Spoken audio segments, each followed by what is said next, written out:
এক শিক্ষক বলতেন, জীবনে যাই কিছু করো না কেন, নিজেকে খুশি রাখার কারণ অন্য কারো মাঝে খোঁজার চেষ্টা করো না।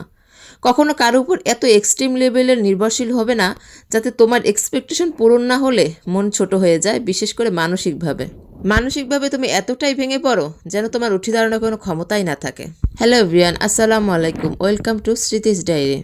তো তোমার মন খারাপ হলে তুমি গান শুনতে পারো, নিজেকে এক কাপ গরম কফি বানিয়ে দিতে পারো, বিকেলে ঘুরতে পারো।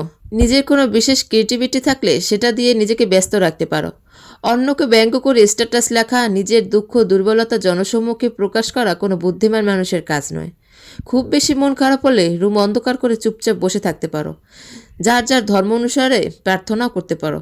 পুরনো কোনো স্মৃতি মনে করে হাসো বা কাঁদো, যাই করো না কেন নিজের সাথে নিজের এমন একটা সুন্দর সম্পর্ক তৈরি করো যাতে নিজের মন অটোমেটিক ভালো হয়ে যায়। নিজের মন খারাপের দিনগুলোতে কাউকে প্রয়োজন না হয়। যদি কোনো কাজে সফল হও, নিজেকে নিজে ট্রিট দাও। যদি অকৃতকার্য হও, নিজের সাথে অভিমান করো, নিজের সাথে প্রতিজ্ঞাবদ্ধ হও। তবে অন্য কারো চোখে নিজের পারফেকশন খোঁজার চেষ্টা করো না। অন্যের চোখ তোমার ত্রুটিগুলোর মাঝে যখন তোমার গুণগুলো খুঁজে পাবে না, তুমি কষ্ট পাবে। যদি সম্ভব হয়, ফাইন্যান্সিয়ালি নিজেও প্রতিষ্ঠিত করতে হবে, যাতে তীব্র মুড সুইংয়ে নিজেকে একটা চকলেট উপহার দিতে পারো নিজের টাকায়।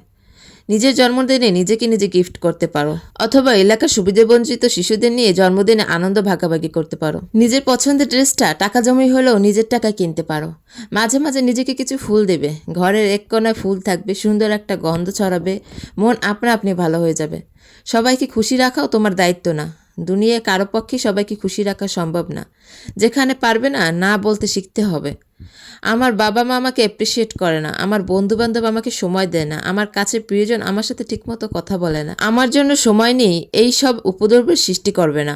আমাদের ভাষায় যেটা অ্যাটেনশন, অন্যের কাছে এই চাগুলো অযথা টেনশন মাত্র। কেন নিজেকে অন্যের বিরক্তির চাপের কারণ বানাবো? জীবন অনেক ছোট, আর এটা অনেক সুন্দরও। তাই নিজের সুন্দর একটা ব্যক্তিত্ব তৈরি করুন, এতে অন্তত আপনি ভালো থাকতে পারবেন।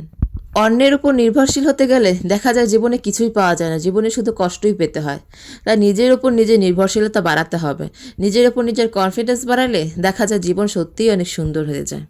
যাই হোক, কথা বলতে বলতে আজকে সকালবেলা নাস্তাটাও রেডি করে ফেললাম। সকালে আজকে রুটি বানিয়েছিলাম, আলু ভাজি করেছিলাম, আর সাথে ডিম পোস্ট করে নিলাম। এই তো সকালের নাস্তা, এটা দিয়ে সেরে নেব। আর সাথে তো চা আছেই, এরপরে চা খাবো। এই নাস্তা খেয়ে আজকের মতো সকালে দিন শুরু করব। বাচ্চা কাচ্চা নিয়ে সকালবেলা নাস্তা করা খুবই ঝামেলার এবং চাপের হয়ে যায়, তাই একটু তাড়াতাড়ি সকালবেলা ঘুম থেকে উঠে তারপরে নাস্তা রেডি করছি।